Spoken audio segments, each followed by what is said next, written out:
Do you know every year millions of people make New Year's resolutions? But research suggests shockingly 92% of people fail at their goals. These people say something like, I just need more motivation, or I wish I had as much willpower as you do. But this is wrong approach. Research shows that willpower or self-discipline is like a muscle. It can be developed and nurtured. The vital reason behind 92% of people's failure is that their dependency on motivation alone.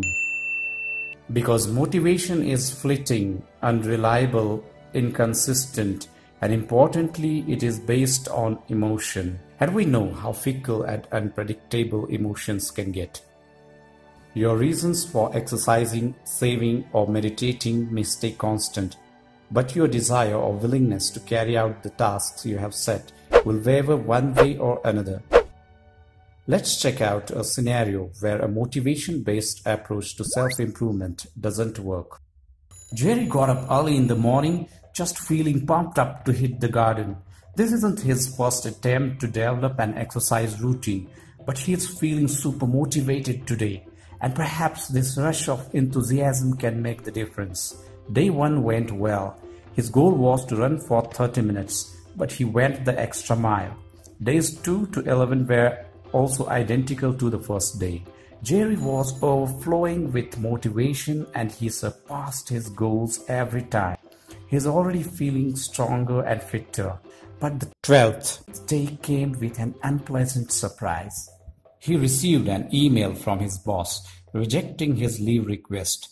And this means a beach getaway with his clique is out of the question. Just when he was getting ready to show his fit body, Jerry realizes he would be spending hours in his workstation while his buddies are partying by the shore. Upset and disappointed, Jerry skipped the gym. Day 13 came and Jerry was feeling guilty about missing the previous days. He knows he needs to go to the gym. He knows the perks of staying fit. But his emotional state is in shambles and he can't talk himself into getting motivated. The cycle of missing the gym and feeling so bad about it that he misses yet another session continues.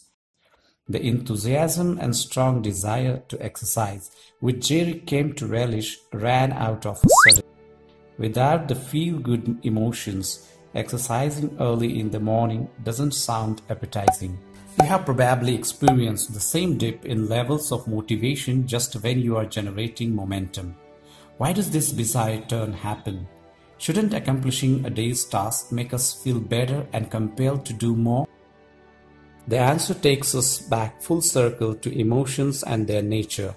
Excitement, desire, willingness. These positive emotions one feels in anticipation of a task are fleeting, lasting for only 1 to 6 weeks. Stanford professor B.J. Fogg calls this as motivation waves. Motivation has limited shelf life and it's inconsistent. So is motivation bad? Far from it. How can feeling good and making impressive progress on goal be bad? However, motivation is sprinter. It can help us finish short-term projects fast and strong. But when undertaking long-term endeavors or developing good habits, strong and positive emotions can only get you started. To get through the long haul, you need discipline. Yes, self-discipline is number one ingredient for success. It is pretty important to our achievement, or even more important than IQ, as the research from University of Pennsylvania indicates. High discipline have much better grades than high IQ students. Michael Jordan practiced and trained every single day to be the Michael Jordan. Chess grandmaster Wesley so became the world number 2 without a coach, but only after focusing on his training and turning away from the internet. You can bet that these highly successful people have had their fair share of bad days. On some days, getting out of bed to train must have felt like scaling Mount Everest, and you can be sure they have thought of ditching practice for more fun and less demanding pursuits. But they didn't, most of the time. Yes, These fine folks sure have fallen prey to temptations and distractions more than once. However, they didn't let guilt and negative emotions paralyze them and their progress. But here's the catch. Strengthening your resolve and self-discipline is anything but easy. I understand self-discipline seems unpleasant and boring. Head over to Amazon's book section and you will find the motivation self-help section stocked with over 134,000 plus books. As for self-discipline, the topic doesn't even has its own section, and a search yielded only 23,000 plus books. You can see the same trend in Reddit. The Get Disciplined subreddit only has 235,000 members, while the Get Motivated subreddit boasts more than 12 million subscribers. And when you go to YouTube, finding videos of rousing speeches is easier than finding videos on how to develop self-control. What's up with the loop-sided preference for feeding motivation rather than getting disciplined? The answer: because developing self-discipline is uncomfortable. When you are motivated, getting started on a project or task is easy. You are excited, you are pumped up, and decisive action is the logical follow-up.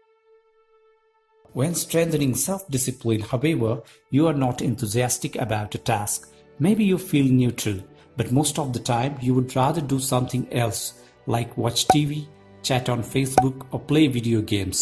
Anything that's more fun than the task at hand. And you have to do what you have set out to do anyway. In simpler words, it feels uncomfortable. But keep in mind, it gets easier. Every day it gets a little easier. But you got to do it every day. That's the hard part, but it does get easier. The pains of self-discipline persist for quite a while, but they will disappear. But how and when? Once this repeated action converted into habit, there won't be any feeling of uncomfortability, nor need of any motivation. You will not have to endure crappy emotions for a long time. Turning a goal into a habit means really focusing on it intensely for certain days, to the exclusion of all else. The more you can focus on it, the more it will be on autopilot. But once you put it on autopilot, once a habit is fairly established, you don't have to focus on it. Action becomes so automatic and effortless, it complete without even thinking of it. Let's summarize this. Motivation may be an initial fuel to boost towards our long-term goal, but it's finite. When it gets over, we have to rely on self-discipline until the establishment of habit. That's it. Then action becomes automatic. I realized I have superpower that I didn't use. I have the ability to alter the future. All I have to do is closely examine and change my habit. You also have this power, but maybe you haven't learned to utilize it yet. So let's learn more about power of habit, how to form habit and self-discipline in next lessons.